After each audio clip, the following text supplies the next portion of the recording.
Ensuite, c'est qui? C'est Gérard. Gérard. Gérard. Gérard. Bonjour. Je vous demande d'écouter une phrase qui a été lancée par nos prédécesseurs, les résistants, pendant la guerre de 39-40, et qui disait ceci. C'était à Lyon, alors que des gens se faisaient fusiller, et les résistants ont émis une affiche qui disait « Ce n'est point tant le bruit des bottes qu'il nous faut craindre aujourd'hui que le silence des pantoufles. » Et le problème que nous avons, principalement, c'est que ceux qui parlent en notre nom se taisent beaucoup trop et pensent beaucoup trop à leur futur à eux, plutôt qu'au futur du peuple français. C'est bien dommage. Voilà.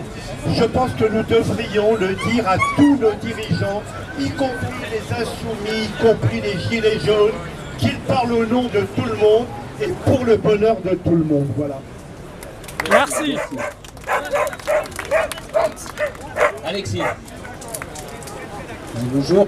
Je vais dire un peu un mot de l'Union Européenne, vu ce qui a été dit juste avant.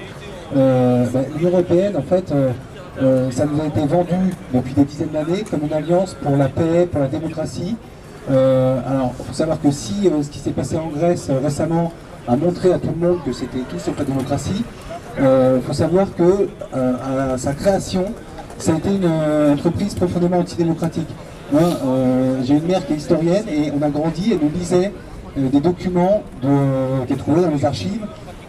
C'était des documents patronaux à destination d'autres patrons, d'autres grands patrons, qui n'avaient absolument pas vocation à être rendus publics, et qui expliquaient comment ils allaient. C'était avant l'Union Européenne elle-même, hein, c'était la CK, c'était d'autres instances du même genre, et ils expliquaient comment ils allaient arriver à faire passer à l'échelon supranational ce qu'ils n'arrivaient pas à faire passer à l'échelon national en termes de baisse de salaire. Donc voilà, faut rien attendre de cette construction, qui est une construction de destruction des acquis sociaux et de baisse des salaires, hein, direct ou indirect. Donc voilà, c'est juste vu ce qui avait été dit avant. Sinon, par rapport au mouvement, je pense qu'on est arrivé à une situation où les gens y craignent. Donc il n'y a pas 50 000 moyens, il faut augmenter les salaires. Et augmenter les salaires, pour augmenter les salaires, c'est pas en allant rétablir l'ISF, c'est très bien, il faut rétablir l'ISF, mais je veux dire, l'ISF c'est 5 milliards, voilà, il faut les trouver des dizaines ou des centaines de milliards par an. Donc ça veut dire qu'il faut changer le logiciel. Ces capitaux-là, il faut aller les prendre là où ils sont, c'est-à-dire qu'il faut nationaliser les grands groupes. Voilà, donc prendre, c'est l'énergie, la chimie, la santé, tout ce qui nous concerne tous. C'est pas nationaliser l'épicier du coin, hein, mais c'est nationaliser tout ce qui concerne le bien public. Voilà, et utiliser l'argent, donc aller prendre l'argent là où il est et l'utiliser là où il y en a besoin, c'est-à-dire pour les salaires, pour les services publics, voilà.